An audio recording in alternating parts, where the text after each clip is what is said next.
Hello, you guys. How are you? How are you? How are you? And welcome back. Welcome back. Welcome back. Listen, I want to welcome you to those of you that are watching on my YouTube. Thank you so very much for being a part of this community. Thank you for liking. Thank you for sharing. Thank you for subscribing. I really appreciate it. For those of you that have left comments, um, engagement, for those of you that have expressed your appreciation for the information that I'm sharing, it is my pleasure. For those of you that are joining me on my podcast, Fundable by Design, I hope that you are enjoying the rebrand. I hope that you are getting a lot of value out of the content that I'm sharing here on the podcast. And I hope that not only are you listening, but I hope that you are finding ways to take action. And if you need help, just reach out to me. I am happy to provide information on how our organization, my business, can take your organization to the next level. Today, we're going to have a very important conversation. Today, we're going to have a very, very important conversation. And that conversation is for those of you that start a nonprofit with zero money. I'm going to say that again. For those of you that start a nonprofit organization with a zero budget, right? You started your nonprofit organization, you paid for everything out of your pocket, you did not have any money strategy coming in. So you started it with zero money, zero budget, right? And this has been your blueprint. Your blueprint has been we're going to wait to raise money and we're going to pay for everything out of our pocket and we're going to wait for a grant. All right. I'm going to say it directly and I'm going to say it specifically. You basically started a nonprofit on a zero budget. Let me clear my throat. All right. And because you started the nonprofit on a zero budget, and this has been your blueprint, a zero budget,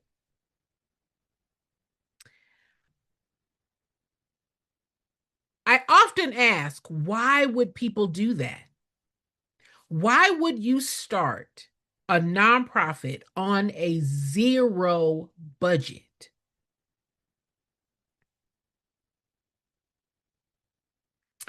Starting for free or starting on a zero budget is the most expensive way to start a nonprofit. Did you hear what I said? Most people believe that starting a nonprofit is free. You'll hear it all the time online. You'll hear it all the time. You'll hear, just file the paperwork, get your 501c3, apply for grants. And you might be thinking, oh, that's all I have to do. Just file the paperwork, get my 501c3, and I can apply for grants. But what no one explains is this. Starting a nonprofit on a zero budget is often the most expensive way to start one. Because when you believe that the organization is free to start, what actually happens is that you become the primary funding source for the nonprofit yourself, right? So, over this conversation, I want to show you something that most people never talk about. I want to show you first the real cost of starting a nonprofit and why the IRS actually expects your organization to raise money immediately. Immediately. Why so many of you ignore the fundraising projections in the 1023 application, and what happens when the founder yourself start the organization but have no infrastructure to sustain it. No infrastructure to sustain it. And by the end of this conversation, you're going to understand why so many nonprofit founders quietly shut down their organization within the first few years. All right? But let's talk about where this idea of free nonprofits, where does that come from? Right? Where does it come from? If you go online right now and search how to start a nonprofit, you'll see the same message repeated over and over and over again. Step one, file the paperwork. But here's the problem. The paperwork does not create a nonprofit organization. Let me say that again for the people in the bushes. If you search right now, how to start a nonprofit, you will see the same message over and over and over again. Step one, file the paperwork. But the paperwork does not create the organization. The paperwork creates a legal entity. That's all it does. These are two completely different things. Starting a nonprofit and creating the legal entity of an organization, they're not the same thing. And that misunderstanding is where many of you get in trouble. Because once the paperwork is filed, you suddenly realize something. You start realizing this nonprofit is expensive. You start having expenses, but there's no money coming in yet. There's no money coming in yet. And that's where the financial pressure begins. Listen, I had a conversation today with the person who I spoke to, and they said, Jen, I met with a certain person who helped me file my paperwork.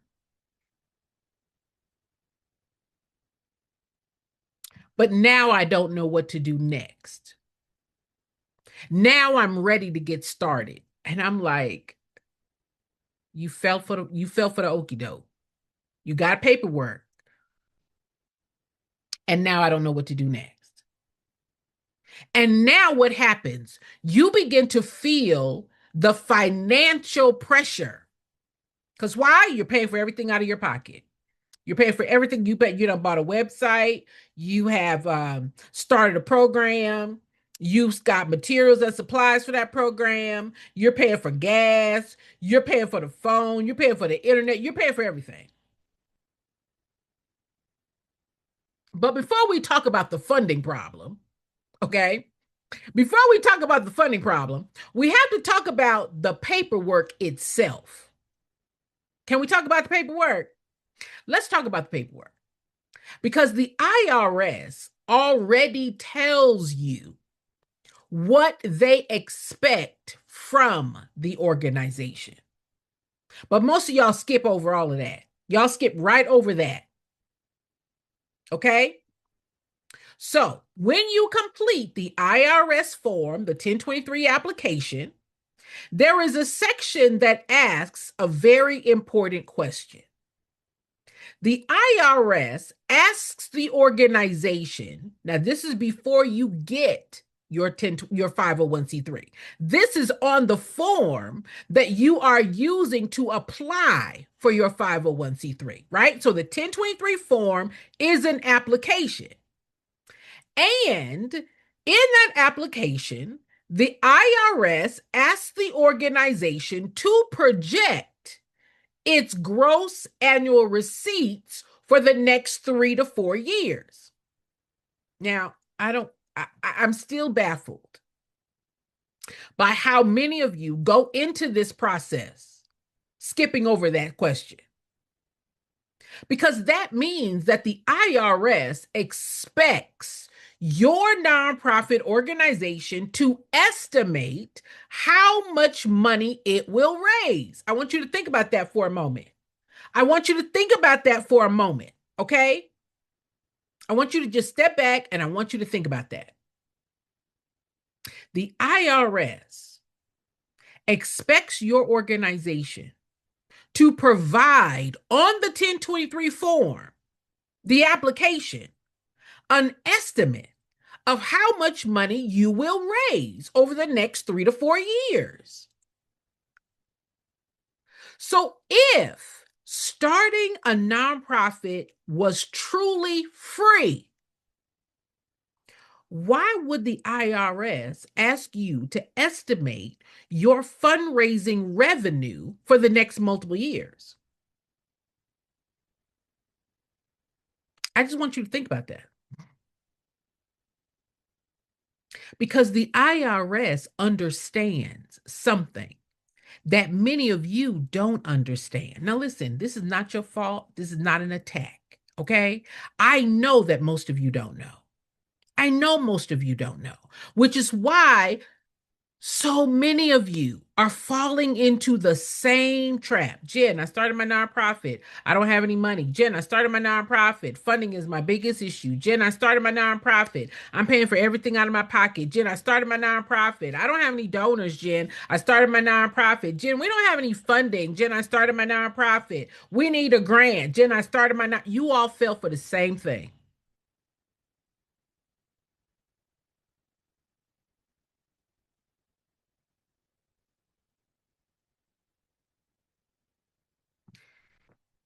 The IRS understands something that most of you don't. A nonprofit organization must have the ability, must be structured to raise money to sustain its mission. Did you hear what I said? You must have the ability and the infrastructure to raise money to sustain your mission. And if the organization cannot raise money, then you become the funding source. And that is exactly what happens to so many of you.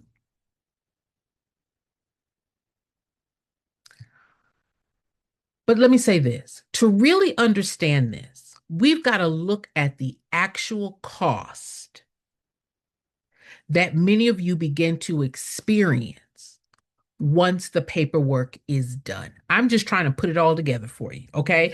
I'm trying to put together the whys, the what ifs, the what's happening. Right? Jen, I started my nonprofit, but we can't get any funding. Jen, I started my nonprofit, but we don't have any donors. When you heard, start a nonprofit, you can get a grant. When you heard, start a nonprofit, get your 501c3, and that's all you heard. You didn't hear anything else. And when you typed it into Cousin Chad or Uncle Google, right? You might have gone on over there to YouTube University. You might have got in one of these crazy free groups. And they're telling you the exact same thing. Start with the paperwork. Start with the paperwork. Start with the paperwork and you can get a grant. And now you are experiencing what happens once the paperwork is done.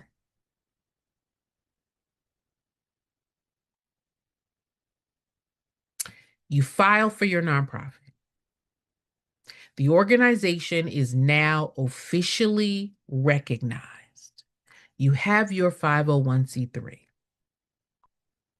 What happens next? Well, now the organization needs things, right? You need things like a website, you need an accounting system, you need compliance filing, you need program supplies, you need marketing, you need possibly insurance, you need operational support, you need fundraising, right? These are not optional. These are not optional things. You need a website, you need accounting, you've got fees, you've got program supplies, you've got a space, possibly. You might need some help with someone to help you do your social media, or you might need one of these CRMs, or you might even need some subscriptions. You got to get Grant Station or Grant Watch, and there's an expense there, right? So now you've got operational things. These are not optional. These are just the basic organizational needs. God help you if you start doing the webinars or the trainings or the program expenses, and very quickly you begin spending money just to keep the organization running. I'm going to say that again. Now you begin to spend money just to keep the organization running.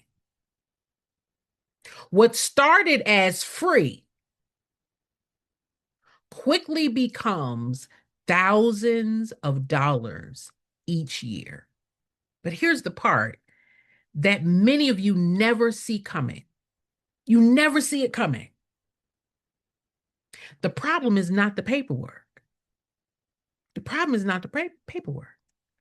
The problem is the lack of infrastructure behind the paperwork.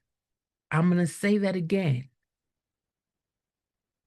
The problem is not that you started the organization.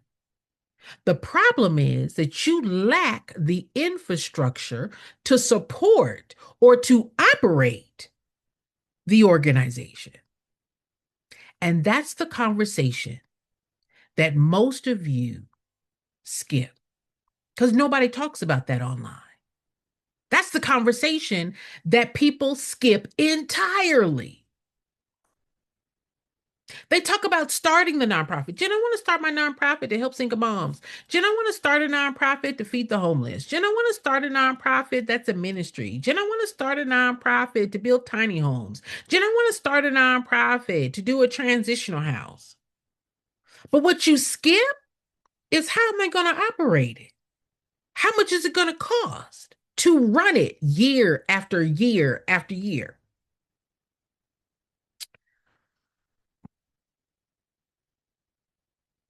I want to show you what the real cost of a free nonprofit actually looks like, right? Because y'all started it, you thought it was free, right? You went into this mentality of, once I get my paperwork, I can get a grant.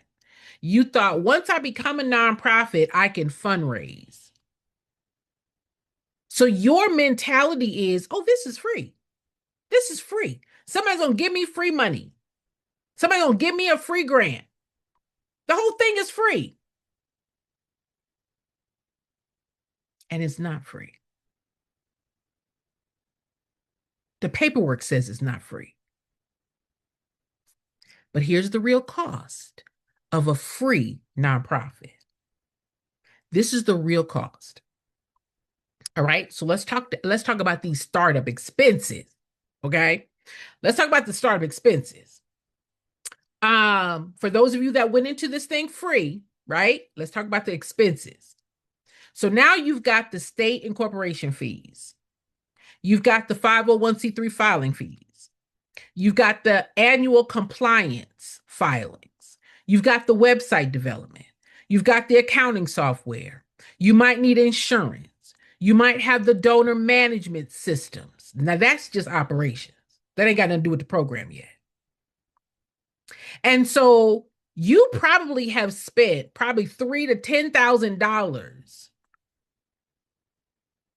just to keep the organization at a basic operating per year. And that introduces the pattern. The pattern. The pattern of you paying for everything. That's the pattern. You started a pattern. The pattern of, Jen, I filed for my 501c3. I registered at the state. I opened up a business bank account. So now you got some bank fees, right? You done paid a website developer. You done probably gone over here to one of these sites and got somebody to make you a website. You got you some accounting fees, right? You might have gone to QuickBooks, whatever. You might have needed some insurance. Now you need a donor management system. You done paid money, right? For the phone, for the internet. We're not even counting that yet. And then you are paying for all of these things out of your own pocket.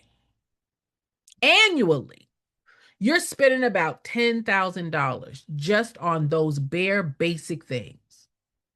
And that's not even including the program. The program has materials, has supplies, has gas, has snacks, has space, possibly somebody to run the program. But you've introduced a pattern that you pay for everything.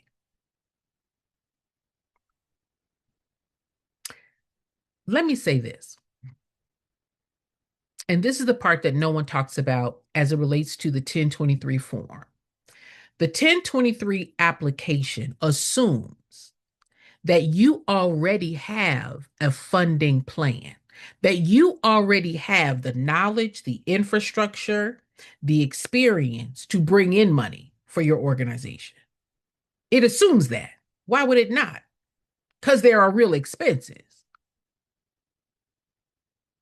The application asks for projected revenue on the application.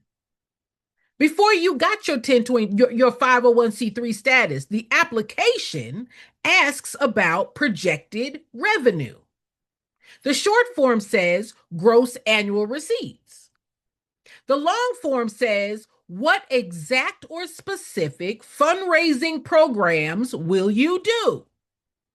The application asks for what are your your fundraising activities? What's your governance structure? What are your expenses?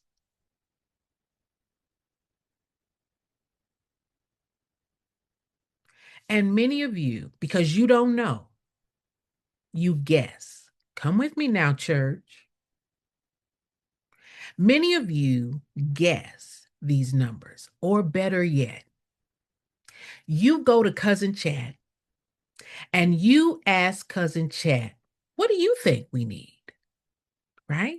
Chat doesn't know, but it's your organization. So you ask Cousin Chat to do your homework for you to guess how much money do you think we need? So you ask Cousin Chat to come up with some numbers, right? And then you copy in and paste in what Cousin Chat guessed.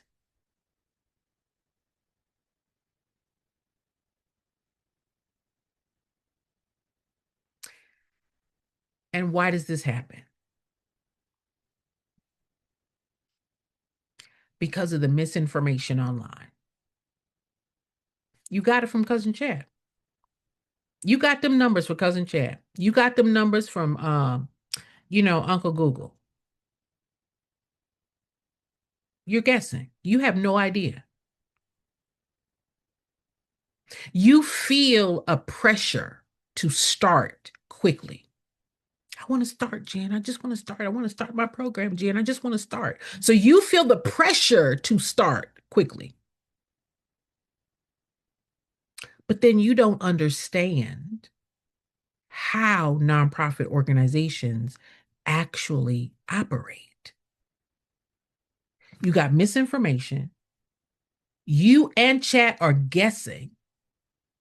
You just want to start the program, and you don't even know how the organization operates. Then you fall into this grant myth, right? The grant myth, start a nonprofit, you can get a grant.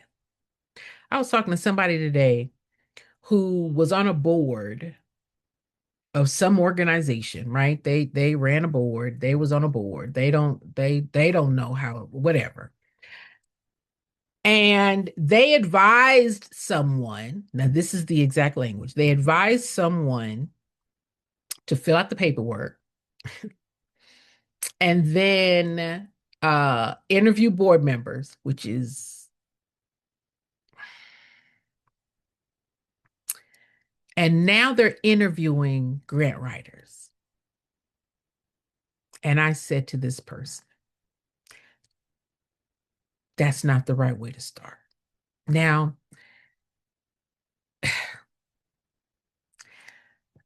a lie spreads quicker than the truth, right? Um, and I just said, listen, I am a grant writer. I'm going to tell you right now that those people that will apply are selling grants. They're not there to help you structure this organization to raise funds. But, you're going to do what you're going to do. I'm just telling you that that's not the right way to start. I'm going to tell you the truth. I'm going to tell you the truth. And whatever you do with that is none of my business. Okay. But there is a very dangerous myth that if I get my nonprofit status, if I get my 501c3, then I can get a grant.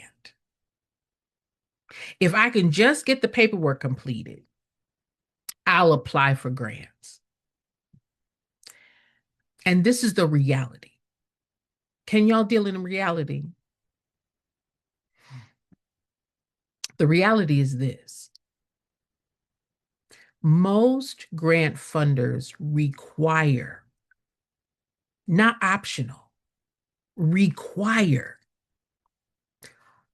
that your organization, which is not your program, that your organization, which is what you started,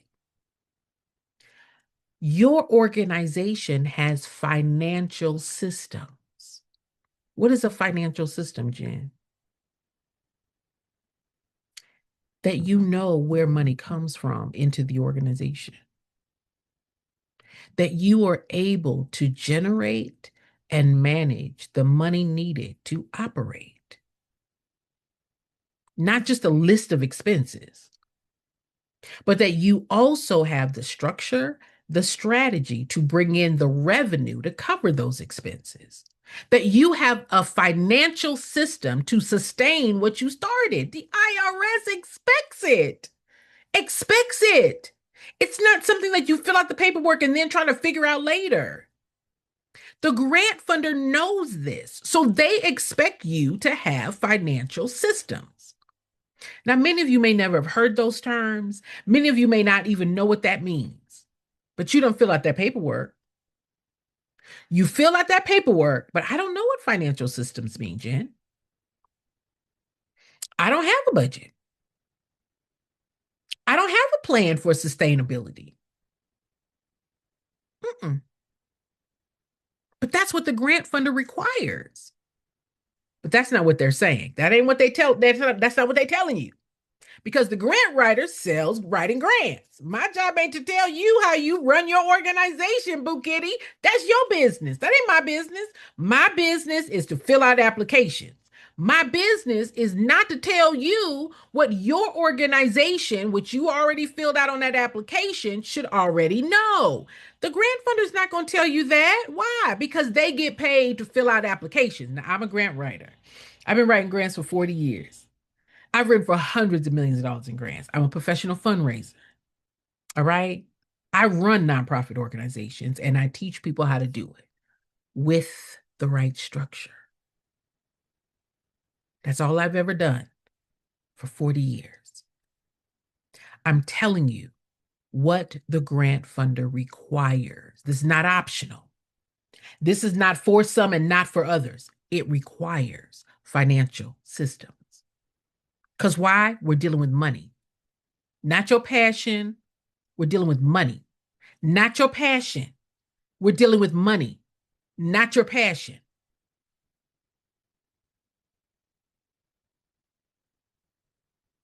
The grant is money. They require that you then have financial system. The grant funder also requires program outcomes, board oversight.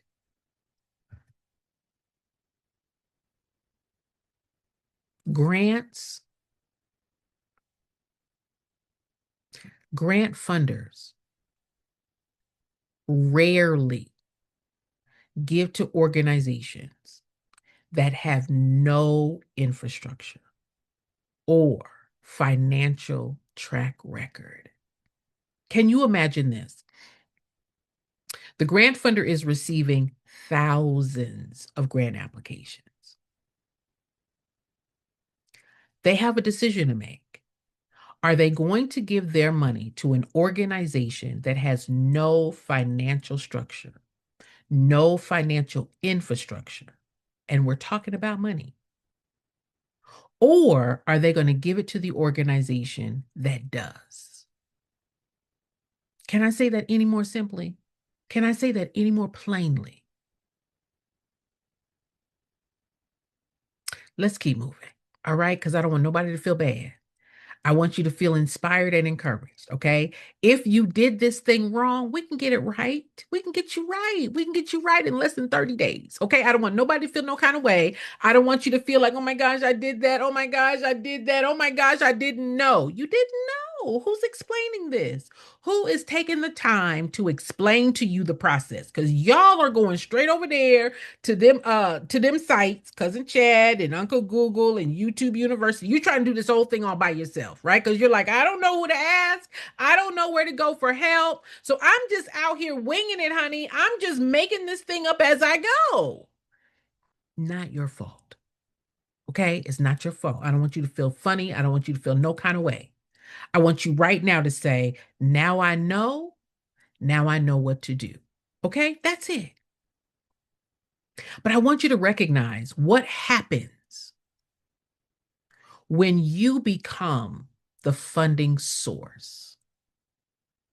I want you to know what happens when you started this nonprofit and you are paying for everything by yourself. You become the funding source. You're paying for all the program expenses. You're covering all the event costs. You are covering all of the operational costs, right? You're paying for the phone, the internet, the gas, the snacks. You are paying for everything, right? You might get a few board members, right? They may kick in $100 here and there, but the vast majority of those costs or expenses fall on you. So that means you're paying for money out of your personal account, off your credit card. In many cases, I've heard people say that they're taking money out of their retirement, and it leads to burnout, not just a financial strain. It leads to burnout, mental, emotional burnout. That money is going out, no money's coming in. Money going out, no money coming in. You're doing everything out of your own pocket and you're doing everything yourself. You're running the program. You're trying to fundraise. You're trying to learn how to write grants. You're trying to take fundraising classes. You're trying to find a board. You're doing everything by yourself. So now you are mentally, you are emotionally, you are financially strained. And this is why so many organizations quietly stop operating. Jen, I just had to stop. I burned out. I just couldn't get it off the ground, Jen. Started my organization and I've been paying for it for the last 2 years, 4 years, 5 years, 10 years more. I just can't do it anymore. And now you're depressed. Now you're overwhelmed. Now you feel defeated. Now you feel like, um, now you just feel like I failed and I don't even know why. I'm telling you why. This is this is the right sequence. Starting a nonprofit organization is built on a sequence, and it's a predictable sequence. All right. If you guys would just hear me when I say it's a predictable sequence. Did you hear what I said? The IRS assumes that you know this predictable sequence. Because in the application, it says, how much money do you need to raise for the next 3 to 4 years? It doesn't say how much might you raise or could you raise. It says, what will you raise?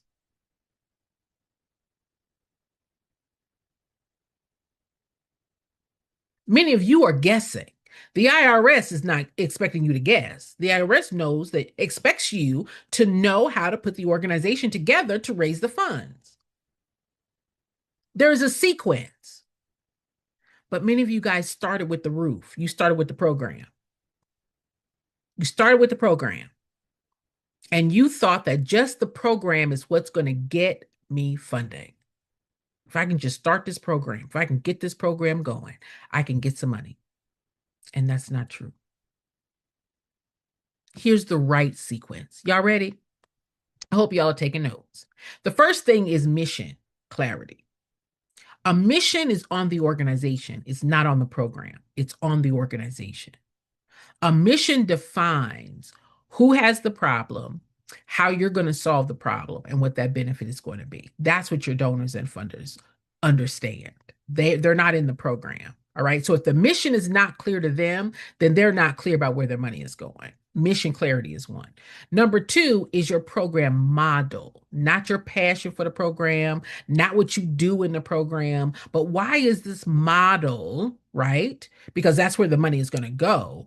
How do we know that this is the right model, right? That's from your outcomes. That's from your program evaluations. Then you've got your budget projections. How much is this thing going to cost? How much is it going to cost to run it? And then you've got your revenue strategy, right? You've got budget projections in terms of expenses. And now you've,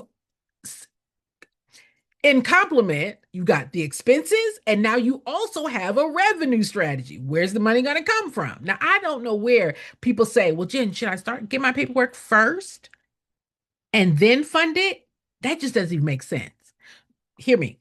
Jen, should I get my organization first and then fund it? I'm like, what? No. Then you define and determine, right? Who's on my board and how do we develop my board? Now, what you all do is I got my paperwork, I put together some members of a board, my mother, my brother, my dog, my cat, my fish.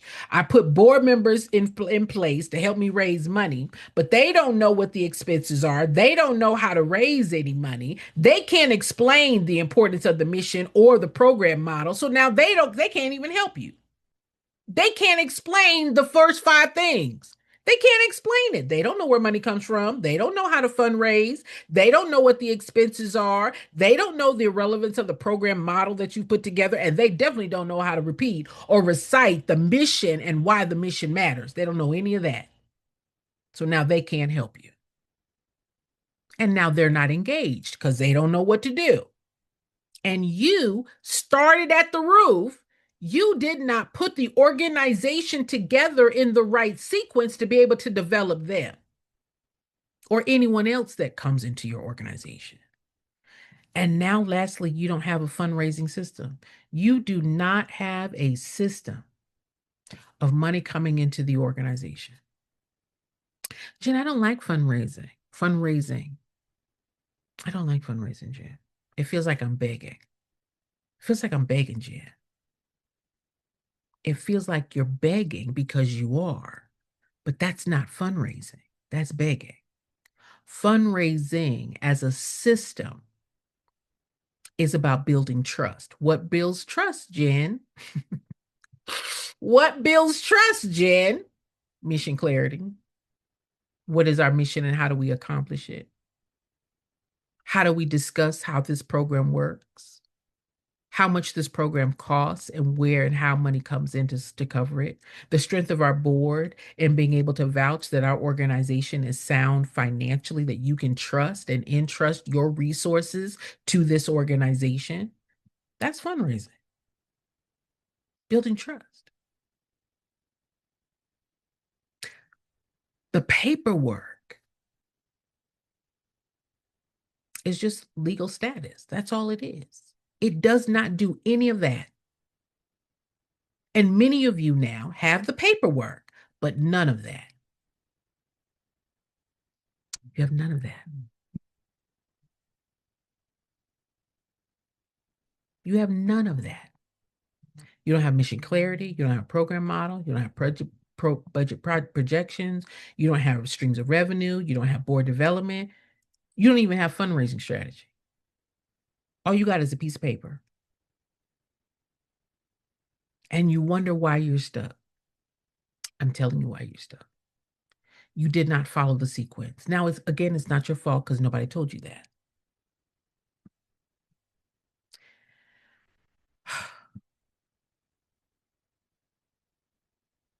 How do you start your organization without financial burnout? Right? Because those of you that are saying, well, Jen, how do I raise money? Where does money come from? How do I raise money? You've got to build relationships. Now, the question would be to me, Jen, do I build the paper? And this is the part that wants to make me start punching people. Jen, should I start building those relationships after my paperwork? I don't know what it is about this paperwork. I think that's because it's the most common response, that when you are inquiring of how do I start a nonprofit, the most common response is paperwork. So for you, you think the paperwork is first. Let me tell you that when you're asking Cousin Chat, when you're asking Uncle Google, they are not telling you the truth. Now, you don't know that. So you just do what they told you to do. You don't know why they said that. It's not true. And now you're like, well, Jen, I got my paperwork, but I don't know what to do next. Jen, I got my paperwork, but now I need funding. Does that not just tell you right then that you've got to start building those, identifying who those ideal partners, supporters, contributors could be before you got the paperwork? Because that's exactly what happens next. Jen, I need a grant. Well, who are we going to write the grant to? I don't know. Can I just say plainly? Knowing who your donors, your funders, your supporters, your contributors, where money comes from should be first. But see, y'all think that cousin Chad is the expert, right? Y'all that's y'all's coach. That's the one that's leading you straight down the tunnel. That's gonna have you broke and busted. I'm just telling you the truth for free.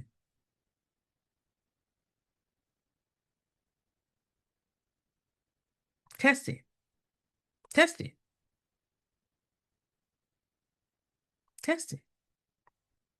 How many of you got your paperwork, but now are funding everything out of your pocket? If the answer to that is me, Jen, that's the problem right there.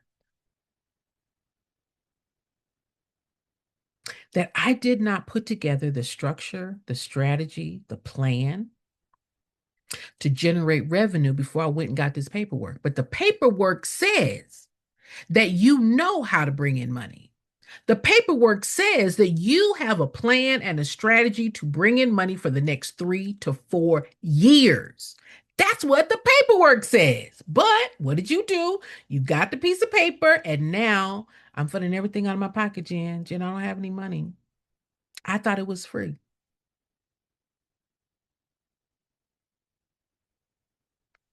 Now you're paying for everything out of your pocket. You set it up that way.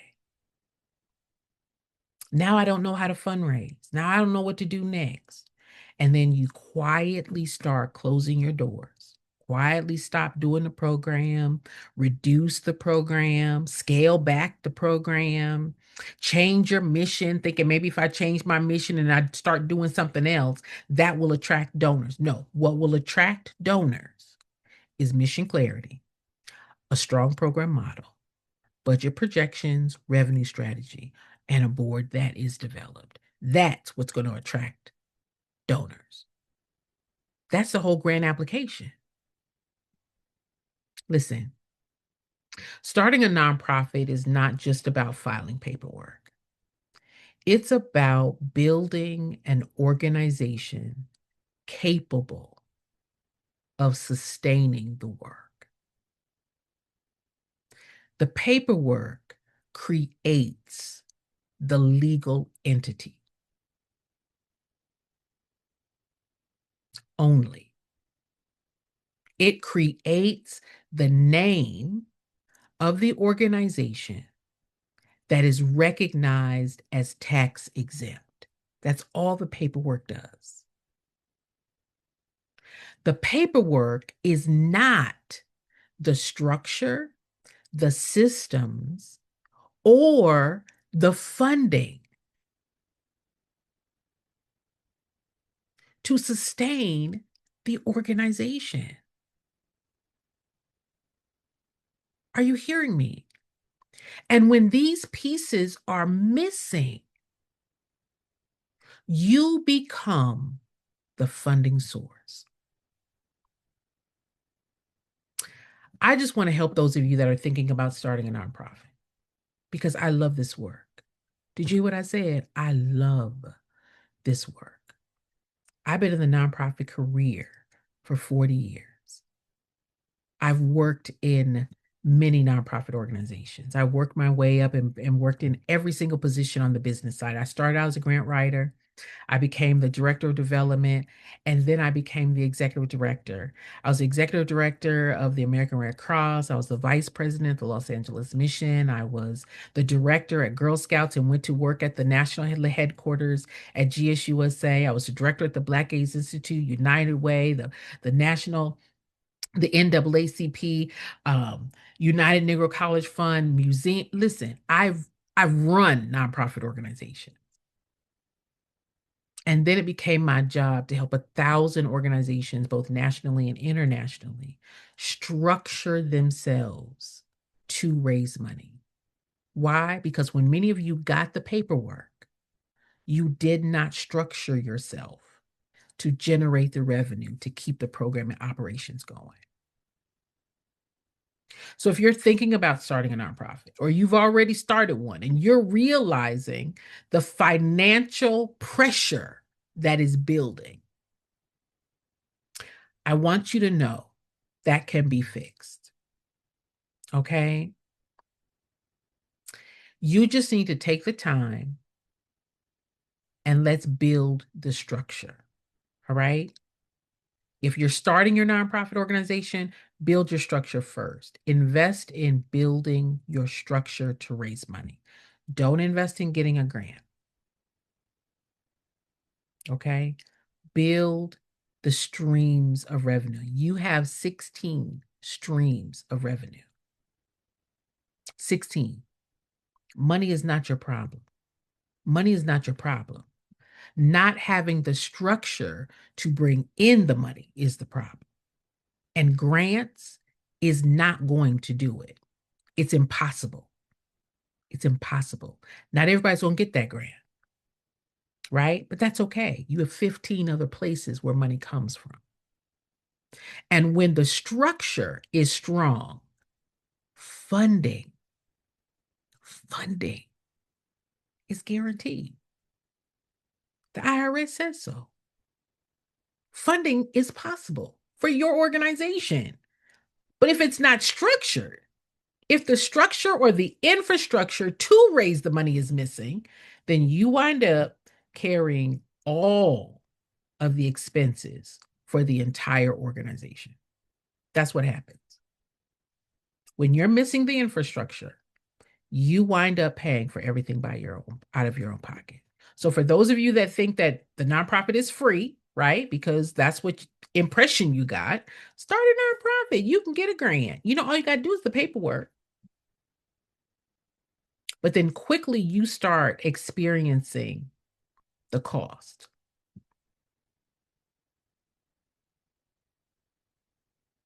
There are real costs. It's not free. Listen, I am Jennifer. I am your nonprofit expert. I'm here to tell you the truth.